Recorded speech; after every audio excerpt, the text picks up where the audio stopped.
It's almost Christmas time, everyone, so it's time to write your wish list for Santa.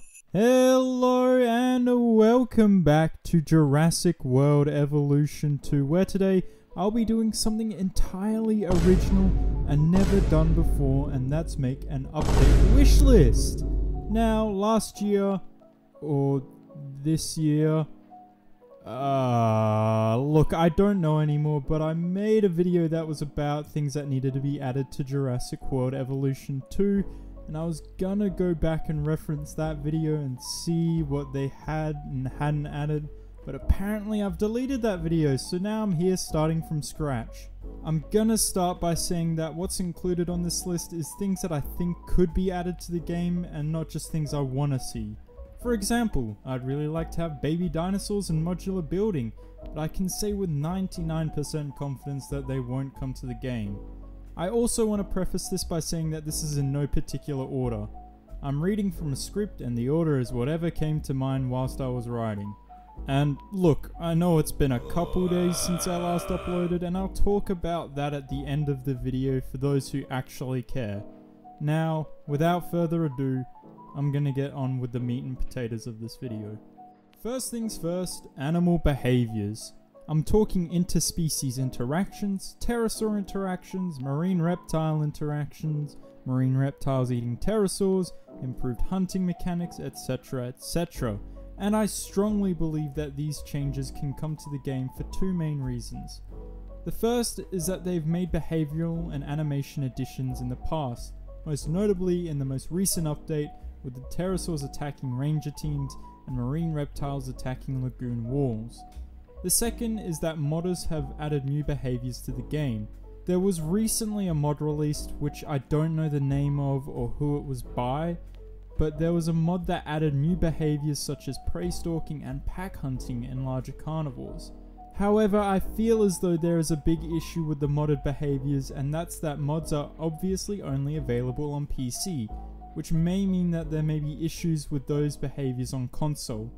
Now, I don't think there would be any issues for the PS5 and Xbox Series X or S or whatever it is, but the past gen consoles may not like these expanded behaviors. The biggest thing that's holding Jurassic World Evolution 2 back is the past gen consoles, and I honestly don't know how that's going to change unless they deny updates to the past gen consoles, similar to what they did for mixed errors. But going back to behaviors, it would be nice to see animal enrichment similar to Planet Zoo, whether it be balls for animals to push around or objects to chew on. Just imagine how cute it would be to see a group of Minmies hitting a ball around. It'd also be really nice to see sauropods being able to fight back rather than just being a feast on four legs. The final thing I want to add for animal behaviors is shared group/pack/herd/flock behaviors. What I mean by this is when the alpha is feeding/hunting, other members of the population also feed. This can also be applied to drinking, sleeping, and also just moving around the habitat. Of course, if an animal is about to starve or is becoming dehydrated, then they can go off and do their own thing and return to the group. This can also work in the idea that if an animal strays from its pack, it's at higher risk of predation. All of these things would work really well to make these animals feel more natural. The second thing on my wish list is actual animals. Now, I will say I'm honestly not too fussed as to what animals come to the game because I'm fairly confident that whatever Frontier adds to the game will look pretty good. They've been doing a good job recently. But there are a couple animals I would like to see make it to the game, such as Concavinator, Argentinosaurus, Dinochirus, more synapsids, and Hatzegopteryx. But like I said, I've had no complaints with the dinosaurs they've added in paid DLC. Thirdly, I want to see more skins, more specifically, feathered skins. For example, feathered variants of the Velociraptor, or Deinonychus, or Troodon would be a really nice addition to the game and give nice variation to how our dinosaurs look. It would also be great to have new skin patterns similar to the first game. New patterns could be unlocked for specific dinosaurs in Chaos Theory Challenge mode maps, which would give people more of an incentive to play those maps. A small one to tack on here is more maps and the return of Las Cinco Muertes. I really do miss those original maps with their unique shapes, from the small pockets of Isla Peña to the sprawling plateaus of Nublar North. I would also really like to see more maps that aren't alpine/taiga. We have tons of those, so please, I want more temperate maps. And it would be also really nice to see some new biomes such as a wetland biome or a savanna biome. Paths and fences are probably the most neglected aspect of Jurassic World Evolution, with the paths not changing at all since the first game, obviously excluding the Return to Jurassic Park DLC. Frontier, please add these paths again. We also can't forget that the fences somehow managed to get worse between games. In the first game, fences had height and thickness variation, whereas now they're pretty much all the same apart from the cable size. Although I do appreciate the variety of fences, it feels as though there is a lack of uniqueness. So, how should Frontier improve this? Well, when it comes to paths, I feel like they could completely overhaul the paths with a path system in Planet Zoo. This means being able to adjust the width of paths, adjusting the length of path sections, controlling the degree of angle snap, and potentially raised paths/guest ridges. In terms of fences, we need to have low fences for better visibility of small dinosaurs, glass fences, wood fences, and in general just more fence varieties, whether it be height or style. One feature I desperately want is the ability to toggle path and fence snapping. What I mean by snapping is when one path or fence is close to another, it will snap onto that path or fence. A lot of the time that's great, but the rest of the time it can be really frustrating, especially when you're trying to make nice designs. Now for something we're always gonna demand, and that is more decorations. More placeable trees and foliage, more planters and rock decorations, more flags and signs, more skeletons, more fountains, archways, hedges, and more miscellaneous decorations that Frontier likes to add. Guest amenities also need more decorations so we can create more variability and theming across our parks. Decorative options such as overgrowth and damage would also be a welcome addition when it comes to theming. Another small item on this list is for capture mode improvements.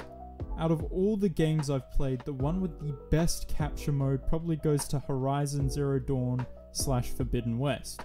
It has things such as depth of field control, light settings, and color settings.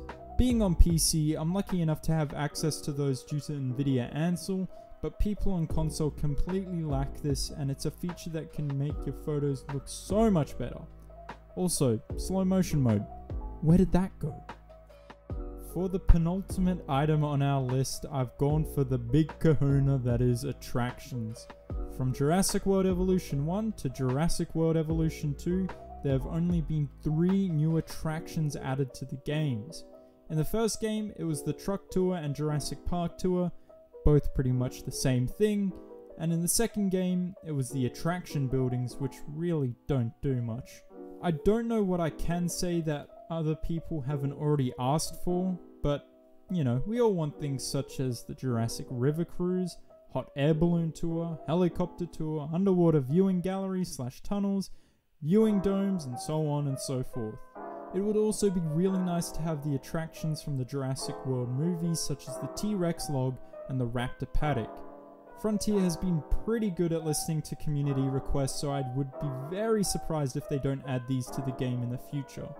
For our final item on this list, I just want to talk about some miscellaneous updates and additions that Frontier could make. These include advanced terrain tools similar to the Chaodenix mod, foliage and terrain brushes across all biomes, infinite feeders, I mean, come on Frontier, why don't we have this?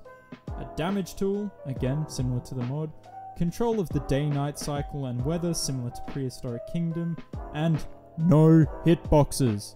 There's probably some stuff that I missed, and if I did, leave a comment saying what you think should come to the games. But remember, keep it realistic. So now that we have come to the end of the video, I'm just gonna take a moment to talk about why I haven't uploaded it in like, I don't know, 40 something days, however long it is. And that's because of a couple reasons. First reason is I've been busy. I've had uni, and I've just not had a lot of time to really make videos.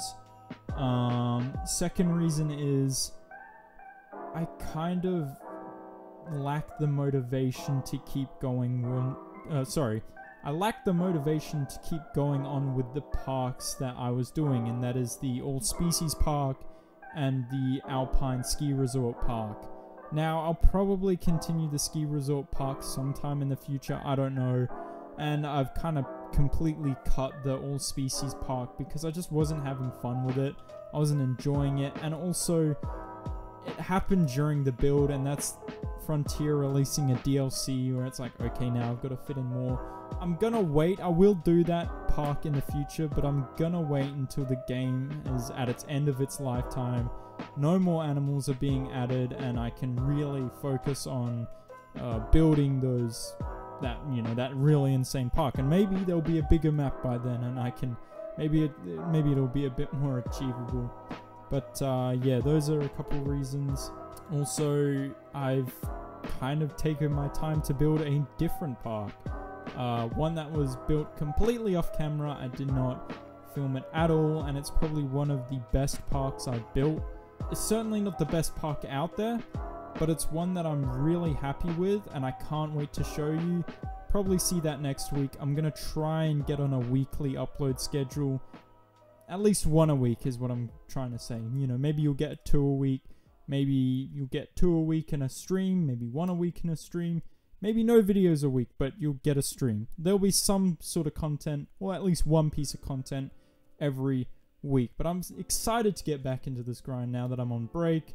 You know, I don't go back to the uni till next year, so you know, I've got work and stuff, but I definitely have more time to focus on making videos, which is what I love doing. So yeah, and if you want to encourage me, to keep going, keep pushing along, there's a couple things you can do. One is there's a red button down there you can press. There's also a hand with a thumbs up, you know, the one pointing upwards. You can click on that too. And after you've watched this video, you can go check out one of my others. You know, that really helps. YouTube really likes it when you binge watch things, so go binge watch my content. So yeah, it makes me happy too. When I see those numbers, I get happy, because it means people are enjoying my stuff, or at least some people are. Some people may see it and go, ugh, I don't like this guy, I don't like how he sounds, which, you know, unfair, I don't know. I should really stop with this self-deprecating humor. But anyway, I'm gonna end it here before I spiral off into madness. So thank you all so much for watching.